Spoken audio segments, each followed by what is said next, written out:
Hi, you're welcome back. Have you ever tried to be like somebody you know? Have you ever been under pressure to compare yourself to somebody to try to fit in? Have you ever had pressure from maybe your parents, friends, people saying things like, can't you be like your brother? Can't you be like your sister? Can't you be like that friend? And so on. Then this video is for you.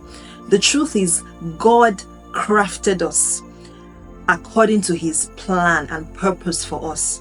Design determines function, determines use. So you're designed for a purpose. A pen is designed to write. If you wear a pair of glasses, it's designed for your eyes, so it fits. So do not try to compare yourself to other people, or don't try to be like other people. What you should do is to own who you are and become a master in who you are. Do not try to compare yourself to anybody. So now let's go right into it. I want to talk to you about why you are the way you are. Your personality goes a long way in determining your purpose. It helps you track your purpose, why you're designed that way. You could be an introvert, you can be an extrovert. Now, if you're an introvert, it could mean that you'll be probably a prophetic person. You could be a teacher, somebody who needs time alone to study, to pray, to introspect. If you're an extrovert, you might be an evangelist. You might be someone that will be on the streets, who will be going all out. If you're such that you like to study a lot, stay alone, study and all that, it could be that you're going to be a teacher. So you see how this thing works. Let me talk about your consecrations also.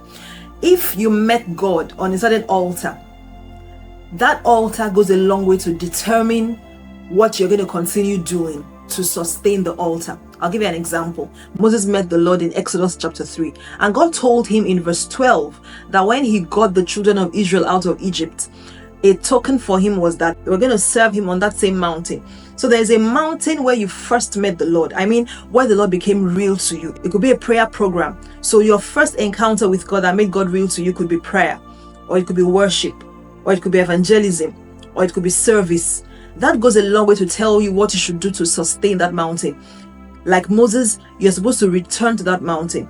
Meaning, worship should be your lifestyle if you met God on the mountain of worship. I'm not saying don't do other things like prayer and all that, but it goes a long way. It could mean that you're going to be a healing evangelist. So you're going to need worship as a platform to launch forth in whatever God has sent you to do. If it's on a mountain of prayer, God made you meet him, it means you must continually return there. You might be an intercessor. So God is very intentional. Jeremiah chapter 1, 4-5, it says, before I formed you in the belly, I knew you, and before you came out of the womb, I sanctified you and ordained you a prophet to the nations. So he already did an ordination service for you before you were ever born. So God is very intentional about your personality. He wired you the way you are for a purpose. Your consecrations, what he expects you to do to seek him personally. It is not about the general thing about prayer, worship. There are some consecrations. There are some practices that are peculiar to you. Don't try to fit into other people's consecrations. Oh, that person, she prays 12 hours a day. That's beautiful. You can do same, but you have a mountain where you met the Lord first. Keep going there. So what is my advice or my counsel to you today? First of all, do not throw away your uniqueness. Instead, own it. So next time somebody tells you, oh, be like that person, it's good advice, but don't take it to heart. Instead, take the good advice if it has to do with you adjusting some things that could be negative. But when it comes to turning yourself into somebody else to fit into their lifestyle, do not take that advice. What you should do is own who you are. The next time you feel like going out, oh, I want to go out with my friends, and somebody says, why do you like going out all the time? Why not channel that correctly? Take tracts along. Even if you want to go out, take tracts along. Decide that you're going to evangelize on the road. So find the purpose in why you're designed that way. If you feel like staying at home, you don't like to go out like as a child. My dad had to talk to my mom to please take me out sometimes. I didn't like going out. And what was I doing? Most of the time, it could just be me reading or thinking, just imagining things. That goes a long way to tell you the kind of person God made me to be. So do not try to fit into somebody else's life. Own who you are. Some people don't like to receive calls. They prefer chats or messages or text messages. That could be because you don't like spontaneous talks. You want your mind to be prepared. So when you chat, it gives you time to think because you're a thinker.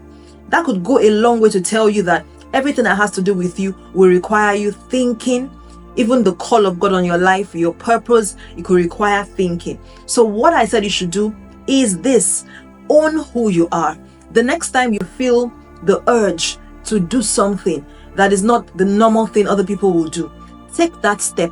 But while you're at it, ask the Holy Spirit, what is the purpose in this? Find the purpose in it. Use it well. If you're the kind of person that likes to just be alone, maybe not with people, you like to be on your own, ensure that you're not using that time doing the wrong things, like just being on your phone, chatting away the day and doing all sorts of things because you're alone.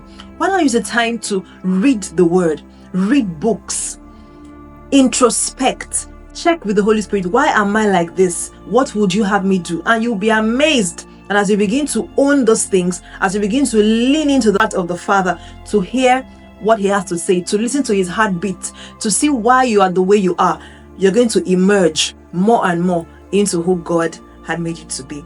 If you liked this video, go ahead and like it by clicking a thumbs up. Subscribe to this channel to get more amazing content like this. Ensure you share this video with somebody to be a blessing to somebody, and do well to leave a comment in the comment section, and see you in the next video. God bless you.